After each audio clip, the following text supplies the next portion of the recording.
एक इस शादी के चर्चा हो, तमाम शादी के चर्चा आप लोग सुनीला और ये कौने शादी के चर्चा हो।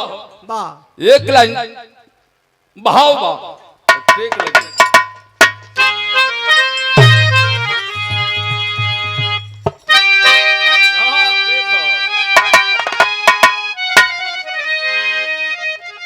तनी से और बढ़ जा।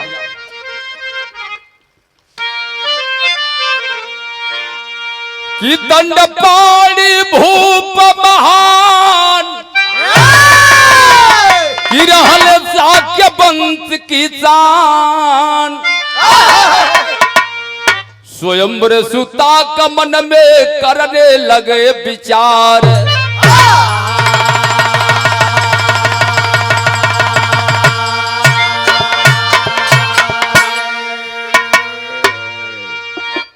एक लाइन यहां दर्ज बा।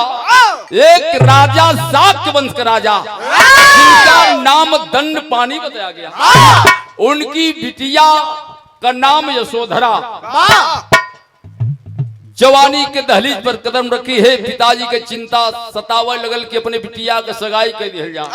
तो ये भाव पाएंगे एक लाइन तर्ज हो।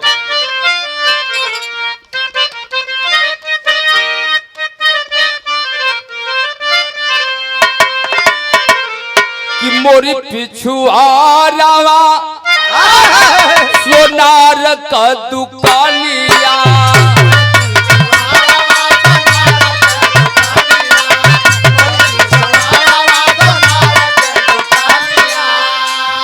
और नथिया गढ़ावे लन पितारियन के बड़ा निकला के गीत और रातियन के बड़ा निकला के गीत।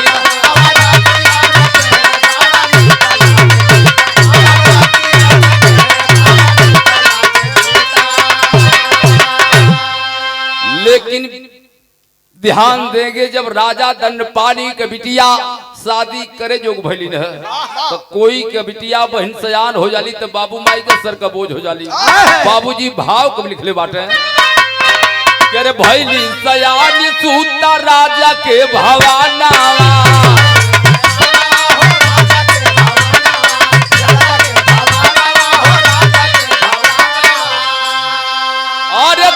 सताइल राजा मनवा में, अरे चिंता सताइल राजा तनवा में। सोच सदिया रचाही कैसे मानवा में। सोच सदिया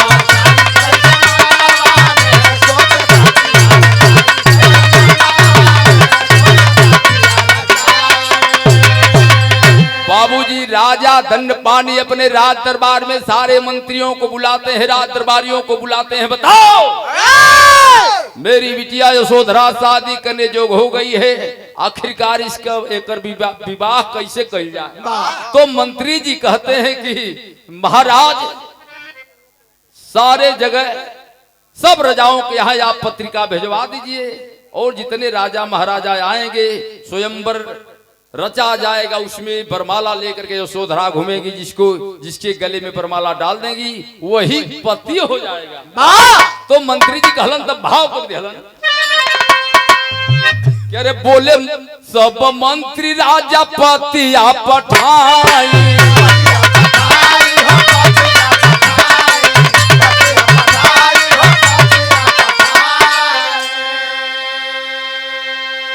कि बोले सब मंत्री अरे राजा स्वयंवर रचाई।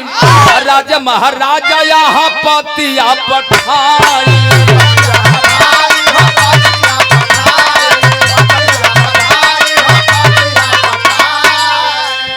अरे यही राजकुमार यही भवाडवा में, अरे यही राजकुमार यही भवाडवा में। सोच सदिया रचाई कैसे मानवा में।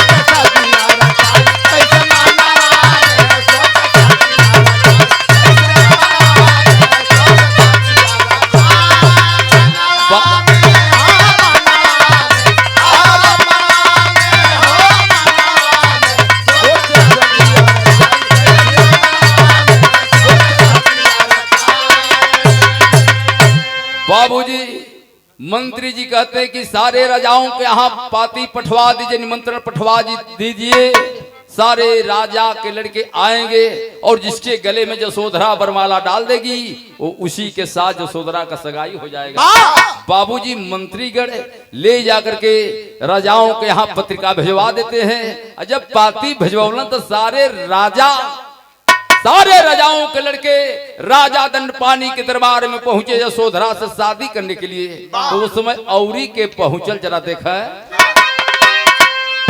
घूमी घूमी मंत्री दिहल पतिया पठाए,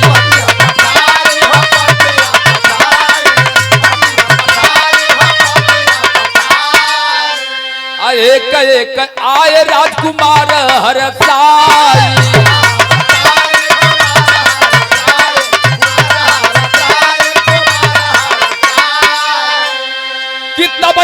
सिद्धार्थ वही भवाडवा में, अरे अइले सिद्धार्थ वही भवाडवा में, सोच सदिया रचाई कैसे माडवा में,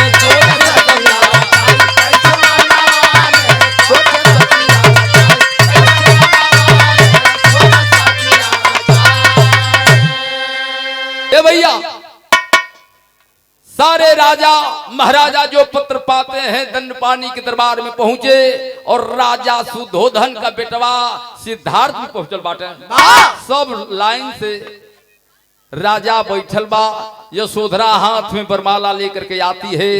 बाबूजी जो ही वरमाला लेकर के घूम रही है कतार में, राजा बैठल हो कि काश यशोधरा का जो चेहरवा देखे बाबूजी देखते न रह जा। जब यशोधरा वरमाला लेके पहुंचे तो लपतने पर मुड़िया तनी काटने की काजनी हमर ये गरवा में डाल दे तो हमार जिंदगी धन्य हो जाते से बियाह हो जा। लेकिन बाबूजी यशोधरा अपने वर का चुनाव करते करते वरमाला लेकर के घूम रही है। घूमते घूमते गईलीन है तो देखलिन जब सिद्धार्थ गौतम को देखती है बाबूजी यशोधरा सिद्धार्थ गौतम के गले में वरमाला डाल देती है। हाहाकार मच गया, जयकार होने लगता है। यशोधरा तो अपना वर चुन ली है, लेकिन कुछ लोग विरोध करते हैं कि ये शादी स्वीकार नहीं होगा, हम भी आए हैं शादी करने के लिए, तो हे तरह शादी ना हो कि आके वरमाला डाल दे। हम राजा हई, धोती होती खुटियाए के हम आए, हम जंगल में बहुत तलवार चलाइला, शेर के हत्या कर देना, चिड़ई मार देना, तमाम राजा अपन बात रखत हूँ। दंडपानी को कहे कि ये शादी स्वीकार नहीं है, हम लोग भी आए यशोधरा से शादी करने के लिए, ये शादी हम लोग को मंजूर नहीं है। ये काम करिए कि सारे राजा जितने आए हैं वह अपनी कौशल दिखलाएंगे, कला दिखलाएंगे, और जो कला में निपुण होगा उसी के साथ यशोधरा का विवाह होगा। बाबूजी बात बनल बिगड़ गल, तो यहाँ एक लाइन गीत बदली तनी सा और बढ़िया।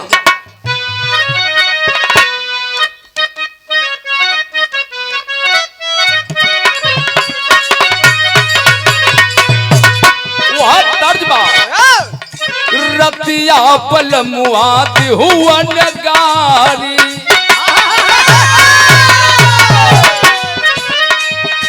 रतिया पलमुआ हुआ नगारी, तरकारी खाती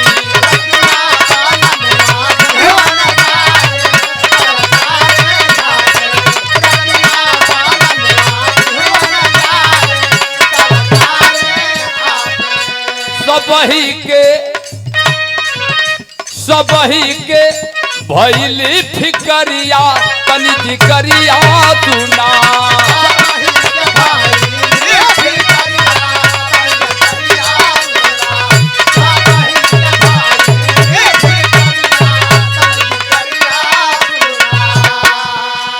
तो आवाज उठाने लगे। इतने राजा महाराजा आए थे बाबूजी शादी करने के लिए सिद्धार्थ को यशोधरा से कहे कि हम लोगों को शादी मंजूर नहीं है कि ले आके वरमाला सिद्धार्थ गौतम के गले में डाल दे, हम उन्हों को बियाह कर जा।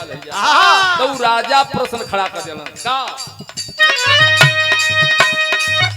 सबही के भैली फिकरिया तनी जिकरिया सुना, सबही के भैली फिकरिया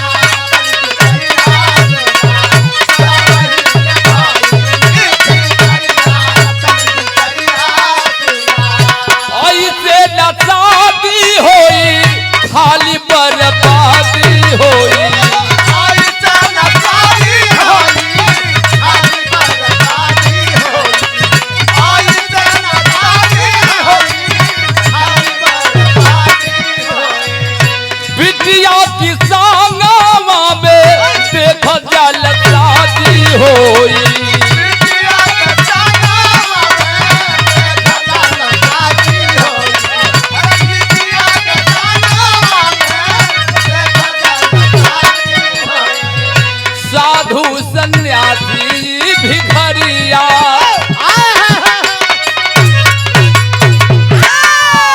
यशोधरा पागल तो नहीं हो गई है।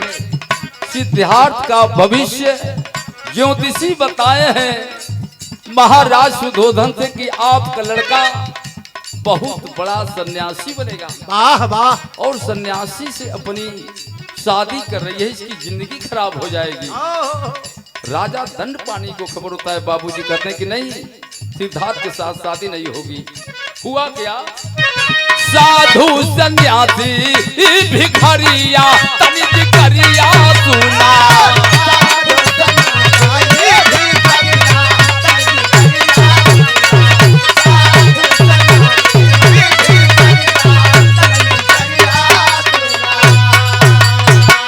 यह शादी हम लोगों को मंजूर नहीं है, लक्ष्य भेद शादी होगा। जितने महाराजा आए हैं, जितने लड़के आए हैं शादी करने के लिए यशोधरा से, सब अपना कौशल कला दिखलाएंगे। तो कौशल कला अपन अपन सगरी राजा जे ब्याह करे आए रहल दिखावे लगल। कैसे कि अरे लक्ष्य भेद शादी होई, सबके आजादी होई, सबके आजादी होई।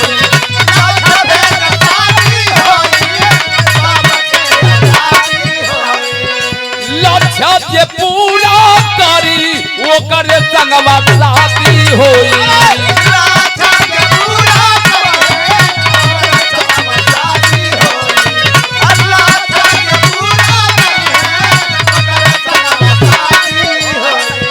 बनल बात बिगड़ल ओही घरिया, बनल बात बिगड़ल ओही घरिया तनिज करिया सुना।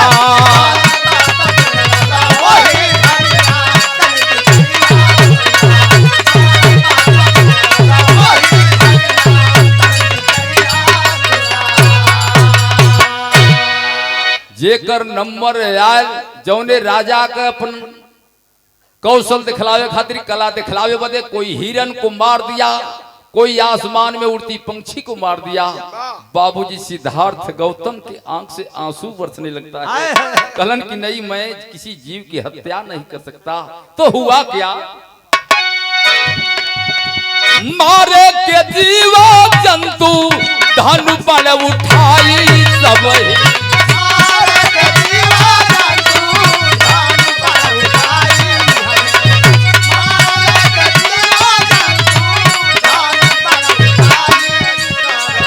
देखी सिद्धार्थ जी के मनय कुलाई तब ही।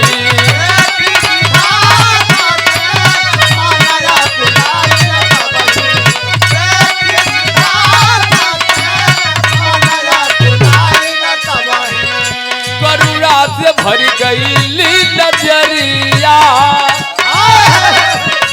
करुणा से भर गई नजरिया तनिज करिया सुना।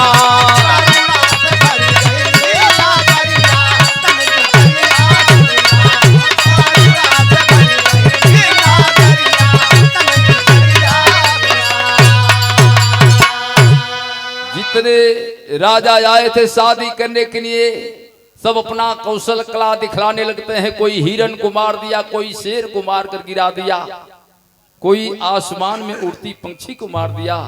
बाबूजी जब सिद्धार्थ गौतम का नंबर आया तो सिद्धार्थ गौतम कहे कि कोई जीव ही लक्ष्य नहीं हो सकता है, लक्ष्य तो कुछ भी हो सकता है। देवदत्त के गले से रुद्राक्ष का माला तोड़ करके उसमें का एक मोती आसमान में उछाल करके बाबूजी वाह सिद्धार्थ गौतम करते हैं क्या, जरा देखें। और रुद्राक्ष माला के दिहाले उछाली बाबू, रुद्राक्ष माला के दिहाले उछाली बाबू, रुद्राक्ष माला के दिहाले उछाली बाबू। और चुका निशाना रहल नाही गइल खाली बाबू,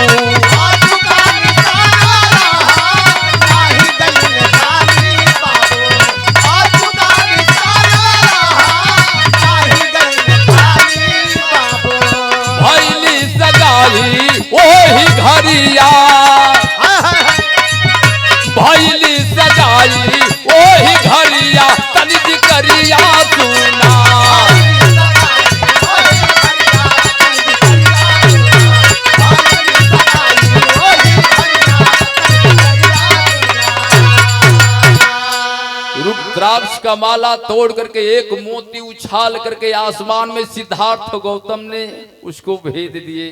बाबूजी एक बार पुनः दोबारा हाहाकार मच गया और शर्त के मुताबिक यशोधरा सिद्धार्थ गौतम के गले में वरमाला डालती है और सिद्धार्थ गौतम की अर्धांगिनी बनती है। अपने घर लेकर के आते हैं और आप जानते हैं कि एक पुत्र भी पैदा होता है सिद्धार्थ गौतम का। और जो ज्योतिषी ने भविष्यवाणी किया था कि अय राजन, आपका लड़का बहुत बड़ा सन्यासी बनेगा, तो एक दिन रात में ही पुत्र राहुल और यशोधरा को छोड़ करके सत्य की खोज में सिद्धार्थ गौतम निकल पड़ते हैं और 6 वर्षों की घोर तपस्या साधना करने के बाद वो सिद्धार्थ गौतम भगवान बुद्ध बनकर के एक बार अपने घर आए और जिन्हें करुणा का सागर कहा गया, आज अपना देश ही नहीं बल्कि विदेशों में भगवान बुद्ध के अनुयायी हैं। इसलिए हमारे गीत का आखिरी लाइन